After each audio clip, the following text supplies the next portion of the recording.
On parle énormément de l'immunité ces derniers temps. Vous avez certainement même saturé depuis des mois entre tous les discours sur les plateaux télé, ceux qui sur internet vous promettent des solutions parfois quasi magiques, ou même toutes les marques de compléments qui vous proposent des produits pour soi-disant booster votre immunité entre guillemets. Alors l'hygiène de vie globale est évidemment importante quand on veut prendre soin de son système immunitaire pour éviter de tomber malade, hein, même s'il n'y a jamais aucune garantie sur ce genre de sujet. Mais il y a un facteur que l'on ne met pas assez en avant selon moi, alors qu'il devrait être un vrai enjeu de santé publique, c'est le sommeil et son importance absolument fondamentale pour avoir notamment une immunité optimale, comme nous allons le voir ensemble. Je vous propose donc, comme d'habitude, un petit rapide tour d'horizon de tout ce que la recherche scientifique la plus récente peut nous apprendre sur le sujet. Et pour celles et ceux parmi vous qui voudraient aller plus loin et souhaiteraient reprendre leur sommeil en main, je vous invite à vous inscrire à ma formation l'Académie du Sommeil, un programme de 8 semaines en vidéo pour que ce dernier n'ait plus aucun secret pour vous et pour comprendre comment améliorer votre sommeil grâce aux connaissances scientifiques les plus récentes. Et si vous voulez reprendre encore plus en main votre hygiène de vie globale, la promotion de moins 40% sur toutes mes formations à l'occasion de mes 40 ans est encore valable pour quelques temps au moment où je poste cette vidéo. Alors plus pour très longtemps, donc profitez-en pour vous, si vous voulez tout savoir sur la nutrition avec Natura Balance ou Natura Power pour les sportifs, ou apprendre à cuisiner avec Natura Cook. Tous les détails et les liens sont en description comme d'habitude. Pour comprendre pourquoi le sommeil est indispensable à notre immunité, il faut savoir que le cerveau et le système immunitaire sont en communication permanente et des changements chez l'un vont influer et perturber l'autre, comme symbolisé sur ce schéma. Le sommeil étant avant tout contrôlé par le système nerveux central, c'est-à-dire le cerveau, la moelle épinière, des troubles du sommeil vont nécessairement avoir des conséquences sur le bon équilibre de notre immunité. Des études sur modèle animal ont par exemple montré que la restriction de sommeil paradoxale, c'est celui pendant lequel on rêve, pouvait augmenter la production de molécules pro-inflammatoires, des cytokines, et à l'inverse, les messagers produits par le système immunitaire pouvaient avoir aussi une influence sur notre sommeil. Le système nerveux central est même capable de détecter l'activation du système immunitaire dans n'importe quelle zone de notre organisme via la stimulation de fibres nerveuses sur le lieu de l'infection ou bien via ces messagers inflammatoires qui vont voyager du lieu de l'infection jusqu'au cerveau. Messagers inflammatoires qui peuvent notamment augmenter notre envie de dormir et notre temps de sommeil pour obliger notre corps à se mettre en mode récupération et à laisser le système immunitaire faire son travail. Raison pour laquelle vous avez souvent fortement envie de dormir lorsque vous êtes malade. On a tous vécu ça, hein, quand on est grippé par exemple. Voilà, on est capable de faire de très grosses journées de sommeil, de dormir parfois même toute la journée. Une autre façon de comprendre le lien entre notre santé et nos rythmes biologiques est d'observer en fait ce qui se passe lorsque ces derniers sont déréglés. Pour cela, il existe chaque année une expérience gigantesque suivie par plus d'1 milliard de personnes dans le monde. C'est tout simplement le changement d'heure. En effet, lorsque l'on perd 1 heure de sommeil chaque printemps pour passer à l'heure d'été, on observe une hausse des accidents cardiaques, des accidents de voiture les jours suivants le changement d'heure et même une hausse de marqueurs inflammatoires. Notre horloge interne est à ce point sensible qu'une simple heure de décalage suffit pour avoir des impacts très concrets. Si on regarde plus précisément nos liens avec l'immunité, le meilleur exemple dans ce cadre, c'est celui des travailleurs de nuit ou travailleurs décalés. Alors on observe que ces derniers ont effectivement un système immunitaire plus fragile, un risque plus élevé de maladies inflammatoires de l'intestin, de développer des infections bactériennes, de cancer et de divers problèmes liés au système immunitaire. Des travaux ont également testé cet effet sur des animaux dans lesquels par exemple on observe qu'un décalage dans les cycles jour-nuit entraîne un affaiblissement du système immunitaire et une hausse de la mortalité par infection. Notre organisme est donc très sensible et un simple décalage des horaires de sommeil par rapport à nos rythmes naturels peut donc avoir des conséquences très négatives. Mais l'impact sur notre capacité à nous défendre face aux infections est encore plus important en cas de diminution du temps de sommeil. Regardons pour illustrer ça une célèbre étude réalisée par des chercheurs brésiliens sur des souris. qui ont été contaminés par la malaria, le paludisme, qui est donc une maladie causée par un parasite. Les chercheurs ont privé de sommeil pendant 72 heures un groupe et laissé un autre groupe dormir normalement. À la fin de ces 3 jours, ils ont infecté toutes les souris avec le parasite et ont ensuite observé leur taux de survie.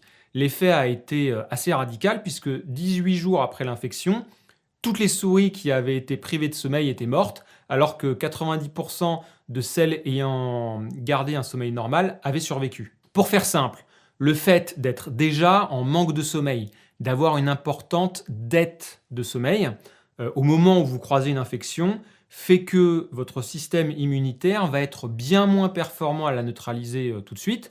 Les premiers jours suite à l'infection, comme votre système immunitaire va être moins performant, le virus ou le parasite va pouvoir se multiplier beaucoup plus facilement. La capacité de l'infection à se propager plus ou moins vite les tout premiers jours va évidemment être déterminante pour le taux de survie final. Cette étude nous démontre que non seulement il est important d'avoir des nuits complètes lorsque vous êtes déjà malade pour favoriser la guérison, mais surtout aussi qu'il faut absolument éviter d'être en trop grand déficit de sommeil en amont afin de minimiser les risques de développer une infection. Car nous croisons tous des virus et des bactéries au quotidien, comme la grippe en hiver, mais ensuite tout va se jouer les premiers jours. C'est la capacité de notre système immunitaire à maintenir la charge virale, si on parle d'un virus, au minimum, qui va être clé, et c'est là que le sommeil joue un rôle très important. Nous venons de voir que le sommeil est fondamental pour nous défendre face à une infection, pour notre système immunitaire inné, mais il va également être fondamental pour la prévention et pour notre système immunitaire acquis, en particulier en cas de vaccination. On parle beaucoup des vaccins ces derniers temps, mais on oublie d'insister sur le fait que bien dormir avant une vaccination pourrait augmenter drastiquement son efficacité. Pour rappel, le but d'un vaccin, c'est de nous faire produire assez d'anticorps pour que notre système immunitaire garde ensuite en mémoire ces soldats spécialisés. Et une étude de 2002 a montré les effets du manque de sommeil sur l'efficacité du vaccin contre la grippe saisonnière. On a pris des hommes jeunes en bonne santé qu'on a divisés en 2 groupes. Le premier a dormi normalement pendant les 2 semaines de l'expérience et le deuxième groupe a dormi seulement 4 heures par nuit la semaine précédant la vaccination, puis a pu dormir beaucoup plus la semaine après pour compenser ce manque de sommeil. Eh bien, malgré ces nuits plus longues après la vaccination, les hommes du deuxième groupe ont produit 50% d'anticorps en moins que ceux ayant gardé leur temps de sommeil normal pendant toute la durée de l'étude. Le déficit d'anticorps n'a pas été rattrapé, ce qui montre encore une fois la nécessité de ne pas être en carence de sommeil au moment d'être exposé soit donc à l'infection, soit à un vaccin dans ce cas-là. Et cet impact négatif semble persister à moyen terme. On observe dans une autre étude plus récente que parmi des personnes vaccinées contre la grippe à nouveau, celles faisant en moyenne les nuits les plus courtes avaient des taux d'anticorps suite à la vaccination plus faibles 1 mois et même 4 mois après la vaccination.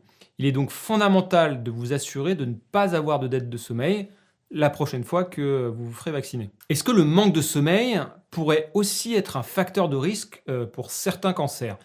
Le système immunitaire joue un rôle important dans la lutte contre les cellules cancéreuses.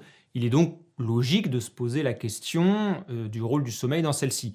Soyons clairs tout de suite, le sommeil n'est pas anti-cancer ni un remède miracle qui va vous soigner. J'essaie toujours d'être nuancé là-dessus. Mais comme cité plus haut, on observe que le travail de nuit augmente statistiquement les risques de cancer, surtout celui des risques des cancers colorectaux, des ovaires et du sein, à tel point que le CIRC, le Centre international de recherche sur le cancer, a classé d'ailleurs le travail de nuit comme probablement cancérigène. On sait également que certains facteurs de risque ont une composante circadienne liée à notre horloge biologique, l'inflammation, le stress oxydatif, les mécanismes de réparation de l'ADN et le système immunitaire évidemment. Enfin, des études épidémiologiques ayant suivi plusieurs milliers de personnes montrent une hausse du risque de certains cancers pour les personnes dormant moins de 6 heures par nuit. Alors, plusieurs explications sont possibles. D'une part, le manque de sommeil est un stress qui stimule le système nerveux sympathique, celui responsable de beaucoup d'actions automatiques de l'organisme. de manière chronique, ce qui peut entraîner une inflammation là aussi chronique, qui pourrait favoriser le développement des tumeurs. On a observé ce phénomène dans une étude du docteur David Gozal, qui a injecté en fait des cellules cancéreuses à des souris, avant ensuite de perturber le sommeil d'une partie d'entre elles. Et résultat, celles qui ont le sommeil perturbé ont eu une augmentation de 200% de la taille et de la rapidité du développement du cancer, et leur cancer avait aussi produit plus de métastases. Une autre hypothèse est que certaines cellules du système immunitaire seraient produites en moins grande quantité en cas de manque de sommeil, notamment les cellules tueuses naturelles, c'est les fameuses natural killer cells dont vous avez peut-être déjà entendu parler. Ce sont un peu les services spéciaux du système immunitaire, très efficaces pour identifier les éléments non désirables dans le corps et les éliminer, comme les cellules cancéreuses. Et une étude avait montré qu'une seule nuit de sommeil réduit à 4 heures avait diminué l'activité donc, de ces natural killer cells le jour suivant de 72%. Voilà, en tout cas, sur le sujet du cancer, même si on a encore besoin d'études plus larges, on a un faisceau d'indices et des mécanismes qui laissent penser que le manque de sommeil serait quand même un facteur de risque non négligeable. Évidemment que même en dormant 8 heures par nuit toute votre vie, il n'y aura jamais de garantie sur le fait de pouvoir éviter un cancer ou non, ou de résister à une infection. Et mon but dans cette vidéo n'est pas du tout de vous angoisser ou de vous faire peur, mais simplement de vous faire réaliser qu'avant notamment d'aller chercher des méthodes parfois pseudo-scientifiques ou d'acheter des compléments qui n'ont pas toujours fait leurs preuves, même si certains peuvent avoir un intérêt, vous avez déjà un outil gratuit entre guillemets à votre disposition et à la vue des données disponibles à ce jour, on peut dire raisonnablement qu'avoir un sommeil de qualité est d'une part nécessaire au bon fonctionnement du système immunitaire en général et d'autre part que cela pourrait augmenter l'efficacité de ce dernier face à une infection. C'est donc une raison supplémentaire pour investir sur la qualité de votre sommeil, en plus de tous ces autres bienfaits sur notre santé, notre cerveau, voilà, beaucoup d'autres paramètres de la santé sont impactés par le sommeil de toute façon. Alors, il y a beaucoup de paramètres qui influent sur notre sommeil, dont plusieurs sur lesquels vous pouvez directement agir dès aujourd'hui pour retrouver des nuits plus réparatrices. Il y a évidemment la lumière naturelle à laquelle il faut s'exposer le matin plutôt, et éviter au contraire les écrans le soir. La température de la chambre aussi est importante, ni trop chaude ni trop froide. Ce que vous mangez, surtout ce que vous buvez, peut influer sur la qualité de votre sommeil. Le fait d'avoir aussi un rituel, des habitudes, peut aider certains à s'endormir plus facilement. Et certaines molécules, certains compléments peuvent éventuellement aider un peu. Mais bon, ça c'est un sujet à part entière, et je fais justement une analyse détaillée de tous ces paramètres dans ma formation l'Académie du sommeil. J'espère que cette vidéo vous aura convaincu de vraiment prendre soin de votre sommeil, de mettre en place tout ce qu'il faut pour avoir à la fois une quantité et une qualité de sommeil optimale. Et pour ceux qui veulent aller plus loin et avoir accès à des dizaines et des dizaines de vidéos exclusives sur la nutrition, la cuisine ou le sommeil, il vous reste encore quelques heures au moment où je poste cette vidéo pour profiter de la promo pour mes 40 ans. Tous les liens sont en dessous de cette vidéo. En attendant, prenez soin de vous, dormez bien évidemment, et je vous dis à très vite.